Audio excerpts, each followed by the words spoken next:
Week बच्चे को पढ़ाना बहुत ही ज़्यादा मुश्किल का काम हो जाता है, तो उनके लिए आपको चाहिए एक परफेक्ट स्ट्रैटेजी। ऐसे 7 से 8 ट्रिक जो मैं इस वीडियो में आपके साथ शेयर करने वाली हूँ। टॉपर्स को तो हर कोई पढ़ा लेता है, उसमें इतनी मेहनत की ज़रूरत नहीं होती है। फोकस हमें करना पड़ता है, मेहनत हमें करना पड़ता है ट्यूशन क्लासेस में, और अगर हम एक पेरेंट्स है तो भी जो हमारे वीक स्टूडेंट होते हैं उसमें। हेलो एवरीवन, राधे राधे, जय Shri Krishna. My name is Pooja. मैं यहाँ पे शेयर करती हूँ टीचिंग टिप्स और पेरेंटिंग कि आप कैसे अच्छा कर सकते हो। अगर आप एक टीचर हो या फिर आप एक पेरेंट्स हो, दोनों के लिए ये वीडियो बहुत ही ज़्यादा रेलेवेंट रहने वाली है। और अगर आप मेरे चैनल पे नए हो तो प्लीज़ सब्सक्राइब कीजिएगा, क्योंकि बच्चे के इम्प्रूवमेंट से रिलेटेड, आपके टीचिंग टिप्स से रिलेटेड और एक गुड पेरेंटिंग सबसे रिलेटेड यहाँ पे बहुत अच्छी अच्छी वीडियोस आती हैं, वो भी आपके डिमांड पर।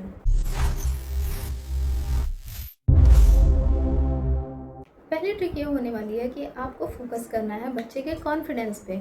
आपको बच्चे का ना कॉन्फिडेंस को ग्रो अप करना है, क्योंकि जो वीक स्टूडेंट होते हैं उनका कॉन्फिडेंस लेवल ना बहुत ही कम होता है। जब तक वो प्री प्राइमरी में रहते हैं उन्हें पता नहीं होता है कि मार्क्स कैसे अच्छे लाने हैं, क्या अच्छा मार्क्स होता है, क्या गुड अच्छे नंबर नहीं होते हैं, अचीवमेंट्स क्या होता है, उससे उन्हें इतना फ़र्क नहीं पड़ता। लेकिन जैसे ही वो प्राइमरी लेवल पे जाते हैं तो जो भी फर्स्ट आता है उन्हें प्राइज़ मिलता है, जो अच्छे मार्क्स लाते हैं उन्हें उनके लिए तालियां बजती है। तब उन बच्चों को पता चलता है कि अच्छा मेरे मार्क्स नहीं अच्छे आ रहे हैं, उन्हें शेम फील होता है। इससे उनका कॉन्फिडेंस लेवल जो है बहुत ही ज़्यादा कम हो जाता है, उनका सेल्फ स्टीम कम हो जाता है। तो बीइंग अ टीचर और पेरेंट्स, पहले आपको फोकस करना है कि जो वीक स्टूडेंट है उसका कॉन्फिडेंस लेवल को हम कैसे बढ़ाएं। सेकंड, कि आपको उनके इंटरेस्ट को जानना है, क्योंकि किसी भी बच्चे के अगर इंटरेस्ट के बारे में आप बात करोगे ना, उस बच्चे को बहुत अच्छा लगता है। और जब आप इग्नोर नहीं करोगे, सिर्फ पढ़ाई पढ़ाई पढ़ाई ऐसा नहीं बच्चे के सामने करना है, क्योंकि कोई बच्चा अगर पढ़ने में कमज़ोर है तो उसके पास उसका एक इंटरेस्ट ऐसा ज़रूर होगा जो उसे बहुत अच्छा लगता है करना। तो आप उसे थोड़ा वो करने के लिए दो, ताकि उसको अंदर से खुशी मिले, और इससे भी उसका सेल्फ कॉन्फिडेंस जो है आगे बढ़ता है।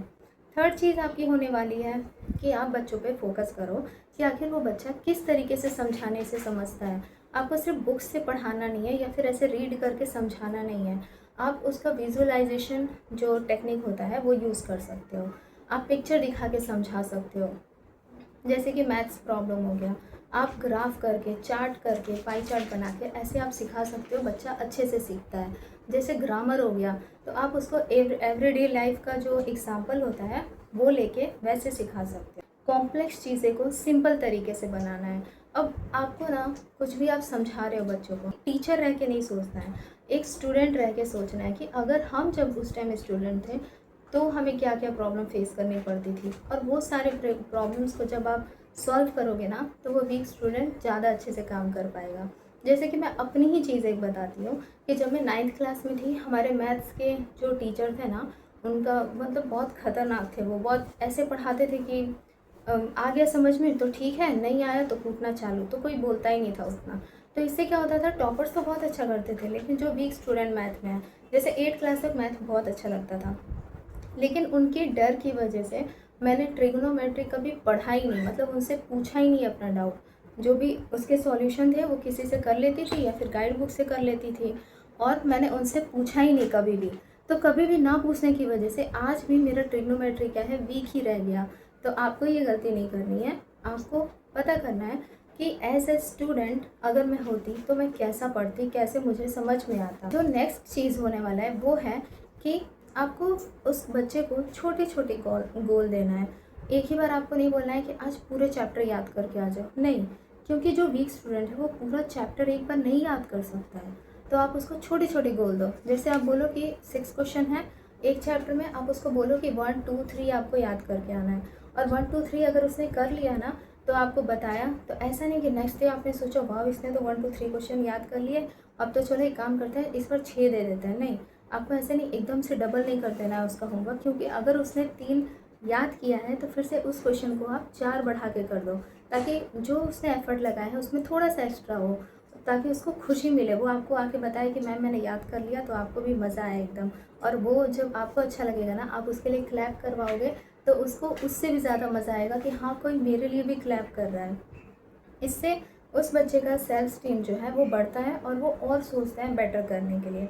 नेक्स्ट होगा कि आप उनको जो भी समझाते हो वो या तो हिंदी लैंग्वेज में समझाओ या तो कोई रीजनल लैंग्वेज में समझाओ। क्योंकि आज की जो प्रॉब्लम हो गई है वो ये है कि बच्चा इंग्लिश मीडियम में जाता है। अब घर पे तो इंग्लिश का माहौल मिलता नहीं है, लेकिन हम क्या सोचते हैं, बच्चा इंग्लिश मीडियम में जा रहा है, उसे इंग्लिश आना चाहिए। अब हमें तो इंग्लिश आता है, लेकिन उस बच्चे को तो नहीं आता ना। तो आप क्या करो कि उस बच्चे से एकदम से इंग्लिश के सब्जेक्ट है, इंग्लिश में मत हर चीज़ समझाओ। अगर वो इंग्लिश में परफेक्ट है देन ओके, अदरवाइज़ आप उसको जिस लैंग्वेज में वो कंफर्टेबल है उस लैंग्वेज में समझाने की कोशिश करो। वो हिंदी हो सकता है या फिर कोई भी रीजनल लैंग्वेज हो। बाद आप उसको रिवीजन का सेशन रखो। जैसे मैंने पहले आपको बताया कि मान लो आपने 3 क्वेश्चन दिया, कल सुन लिया आपने, फिर आपने नेक्स्ट 4 क्वेश्चन उसको दिए। अब आपको तीसरे दिन क्या करना है कि जो फर्स्ट डे 3 क्वेश्चन दिया था वो भी आप सुन लो, और ये 4 क्वेश्चन है वो भी आप सुन लो। तीसरे दिन आप 7 क्वेश्चन पूरे सुन लो। ऐसा करो तो रिवीजन करवाओ। नेक्स्ट है कि थोड़ा रिटन उसको करवाओ। क्योंकि मुझे याद है, मुझे हिस्ट्री के आंसर्स नहीं याद होते थे, क्योंकि मैं एकदम से हिंदी मीडियम से निकल के इंग्लिश मीडियम में गई थी, तो मुझे लैंग्वेज ना बहुत टफ पड़ रहा था। तो मेरी हिस्ट्री टीचर वो बहुत ही इतनी ज़्यादा काइंड हार्टेड थी ना कि मुझे बहुत अच्छा लगता था वो मैम का नेचर। उन्होंने मुझे बोला कि लिख लिख के प्रैक्टिस करना। आज ये सेंटेंस मुझे आज भी याद है। क्यों? क्योंकि वो मुझे समझ पाई कि हाँ, मुझे क्या प्रॉब्लम होता है, मैं कैसे इंक्रीज़ करूँगी, कैसे मैं अचीवमेंट्स पाऊँगी। तो आप भी अपने बच्चों को समझो और उन्हें लिख लिख के प्रैक्टिस करवाओ। बच्चा जितना लिखता है ना, उससे बहुत ही ज़्यादा आगे बढ़ता है। नेक्स्ट की उनकी छोटी छोटी गोल्स पे आप अच्छा खासा तारीफ़ करो और ऐसा दिखाओ सारे ट्यूशन में कि हाँ, ट्यूशन सब सारे बच्चों से ना क्लैप करवाओ। तो इससे क्या होता है, उसको बहुत अच्छा लगेगा कि मैंने अच्छा किया है कुछ। इससे ना बच्चों को बहुत खुशी मिलती है, और उसके चेहरे पे जो खुशी आएगी ना, आपको अपना अचीवमेंट, आपको ऐसा लगेगा कि हाँ, मेरा खुद का गोल कोई है वो सक्सेस हुआ। और जो लास्ट ट्रिक है 8 नंबर का, वो सबसे ज़्यादा इम्पॉर्टेंट है कि वो होने वाला है कि बच्चा आपके पास रहता है 1 आवर या फिर 2 आवर, बाकी तो वो अपने पेरेंट्स के पास ही रहता है। तो आपको ऐसा करना है कि बच्चे की जो भी टीचिंग है, उसकी जो अचीवमेंट्स हैं, उसकी जो प्रॉब्लम्स हैं, जहाँ पे वो फेल हो रहा है, हर चीज़ पेरेंट्स के साथ डिस्कस कीजिए, बैठ के बात कीजिए। क्योंकि बच्चा पेरेंट्स के पास ज़्यादा रहता है, तो जब उसकी स्टडी में पेरेंट्स का इन्वॉल्वमेंट होगा तो बच्चा और अच्छे से इंक्रीज़ करेगा। पेरेंट्स जब आपको सपोर्ट करेंगे तो आप और अच्छा परफॉर्म कर पाओगे और बच्चा और अच्छा परफॉर्म कर पाएगा। आप बच्चे की जितनी भी रिपोर्ट्स हैं वो पेरेंट्स को बताइए, डे टू डे लाइफ का, आज इसने इतना किया, कल इसको ये करना है। तो आप इसको प्लीज़ समझा दीजिएगा, क्योंकि आपके 1 घंटे से ना वीक बच्चे का उतना अच्छा नहीं हो पाएगा। तो पेरेंट्स का फोकस तो चाहिए, पेरेंट्स का सपोर्ट चाहिए। और अगर वीडियो अच्छी लगे तो लाइक सब्सक्राइब कीजिए।